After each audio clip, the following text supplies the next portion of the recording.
तो बिल्कुल चलिए आगे बढ़ते हैं और इसी के साथ अब आपको हम बता देते हैं कि इजराइल का आखिरकार बफर जोन प्लान जो है वो यहां पर क्या है वो हम आपको यहां बता देते हैं। गाजा युद्ध में इजराइल में बफर जोन बनाया है, ये आपको बता दें। और इसी के साथ में 1 किलोमीटर चौड़ा 65 किलोमीटर लंबा ये बफर जोन बताया जा रहा है और गाजा में कम से कम 1100 से ज्यादा बिल्डिंगों को अभी तक ध्वस्त कर दिया गया है। तो इजराइल लगातार टारगेट करके हमले यहां पर करता हुआ नजर आ रहा है। इजराइल लेबनान बॉर्डर पर बफर जोन की जो तैयारी है वो यहां पर लगातार पूरी की जा रही है और दक्षिणी लेबनान में इजराइल का ग्राउंड ऑपरेशन इस वक्त लगातार जारी है। एयर स्ट्राइक्स यहां पर हो रही है, ग्राउंड ऑपरेशन करती हुई इजरायली सेना यहां पर दिखाई दे रही है। तो 60,000 लोगों को बॉर्डर पर आपको बता दें इजराइल की ओर से भेजा जा रहा है और उनकी तैनाती यहां पर की जा रही है। हिजबुल्लाह के हमले में 60,000 लोगों ने अभी तक ये भी जानकारी है कि अपना घर यहां पूरी तरीके से छोड़ दिया है। ये बॉर्डर के इलाकों की बात हम यहां करते हुए नजर आ रहे हैं कि उन इलाकों में 60,000 से ज्यादा लोगों ने घर छोड़ा है। बिल्कुल आगे बढ़ते हैं और आपको बता देते हैं कि हमास का एक और कमांडर ढेर कर दिया गया है।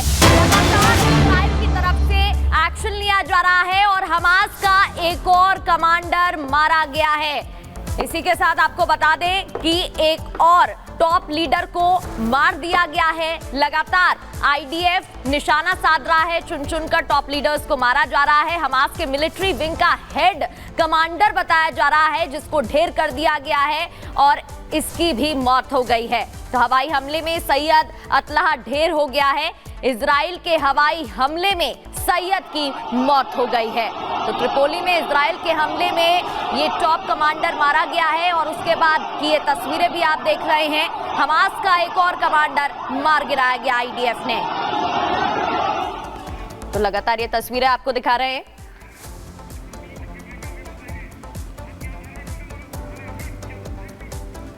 और चलिए अब आपको ग्राफिक्स के जरिए बताते हैं उत्तर टू कोरिया। लगातार देखिए दक्षिण कब्जे का जो सीन है वो क्या कुछ बना हुआ है। इजरायली सेना के लेबनान पर हमले लगातार तेज होते जा रहे हैं और ऐसे में ये हमले बढ़ते जा रहे हैं अलग अलग तरीकों से, चाहे फिर वो ग्राउंड ऑपरेशन की बात करें, एरियल ऑपरेशन की बात करें, हमले हो रहे हैं। दक्षिण के बाद उत्तरी लेबनान में अटैक बढ़ गया है। आपको बता दें यहां से और ज्यादा आगे पहुंचेगी जो आईडीएफ की फोर्सेज है। उत्तरी लेबनान के त्रिपोली में हवाई हमले किए जा रहे हैं, इस तरह की जानकारी मिल रही है। एयर स्ट्राइक में हमास नेता सैयद अतल्लाह ढेर हो चुका है, इस तरह की जानकारी भी मिल रही है। अल कासिम ब्रिगेड का नेता था सैयद अतल्लाह जो कि ढेर हो चुका है, ये जानकारी मिल रही है। लेकिन अभी भी ये मिशन यहां पर पूरा नहीं हुआ है। 7 अक्टूबर पर इजराइल पर हुआ था भीषण हमला और उसके बाद से मुंह तोड़ जवाब दिया जा रहा है और उस हमले का बदला लिया जा रहा है। अल कासिम ब्रिगेड ने इजराइल पर हमला किया था, ये भी आपको जानकारी दे दें।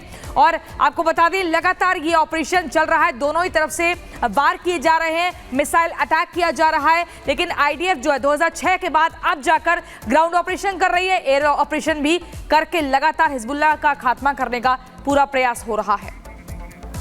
बिल्कुल पॉइंटर्स के जरिए हमने आपको समझा। आगे बढ़ते हुए ये भी बता देते हैं कि अमेरिका लगातार इजराइल का साथ दे रहा है। एक तरफ ईरान और इजराइल के बीच जंग छिड़ी हुई है तो अमेरिका में राष्ट्रपति चुनाव का दौर भी चल रहा है। लेकिन इस बीच लगातार राष्ट्रपति जो बाइडेन और पूर्व राष्ट्रपति ट्रंप इजराइल का साथ देते, इजराइल का समर्थन करते दिखाई दे रहे हैं। लेकिन इसमें भी जहां एक तरफ जो बाइडेन का कहना है कि परमाणु हमला नहीं होना चाहिए, उसके समर्थन में वो नहीं है, तो दूसरी ओर ट्रंप इसके समर्थन में नजर आ रहे हैं। लेकिन दोनों का ही साथ इजराइल के साथ साफ तौर पर नजर आ रहा है। तस्वीरें भी आपको दिखा रहे हैं। परमाणु ठिकाना हमला करना चाहिए ठिकानों पर, यह ट्रंप का कहना है। वहीं दूसरी ओर राष्ट्रपति जो बाइडेन का कहना है कि हमला नहीं होना चाहिए। आप पॉइंटर्स के जरिए, ग्राफिक्स के जरिए भी आपको बता देते हैं अमेरिका का साथ लगातार इजराइल के साथ है। लेकिन जो बाइडेन राष्ट्रपति क्या कह रहे हैं सुनिए।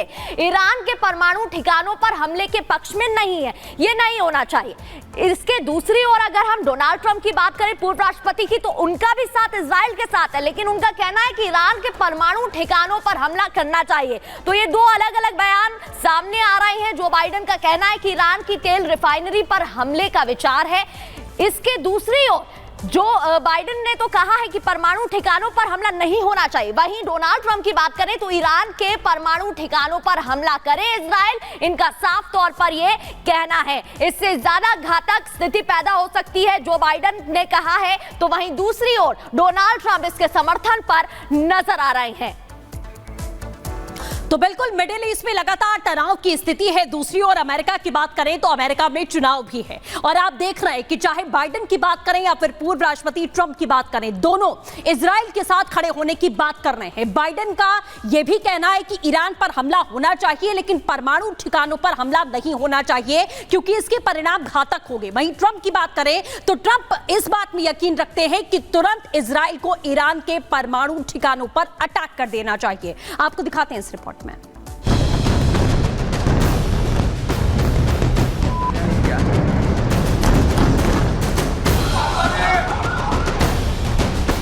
ईरान पर हमले को लेकर अमेरिका में दो फाड़ देखने को मिल रही है। एक तरफ जहां अमेरिकी राष्ट्रपति जो बाइडेन ईरान के परमाणु हथियारों पर हमला न करने की इजराइल को नसीहत दे रहे हैं, वहीं दूसरी तरफ अब अमेरिका के पूर्व राष्ट्रपति डोनाल्ड ट्रंप ने इजराइल को उकसाने वाला काम किया है।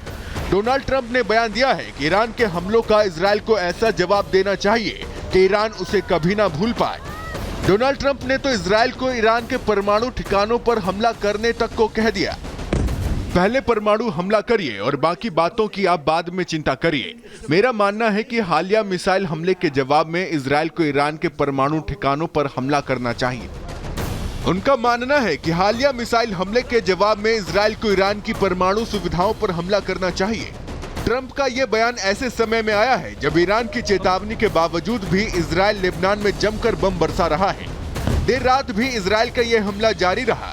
इजराइल ने उत्तरी लेबनान के बेदावी कैंप में कई बिल्डिंग को निशाना बनाया जिससे वहां चीख पुकार मच गई। जिन बिल्डिंगों में मिसाइलें आकर गिरी वो बिल्डिंग तहस नहस हो गई और दर्जनों लोग घायल हो गए।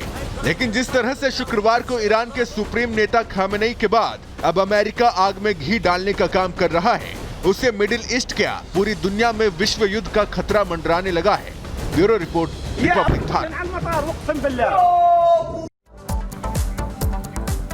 बिल्कुल, चलिए अब आपको बता देते हैं कि ईरान के ये कौन कौन से वो परमाणु ठिकाने हैं जिस पर इजराइल की नजर है और वो यहां अटैक कर सकता है।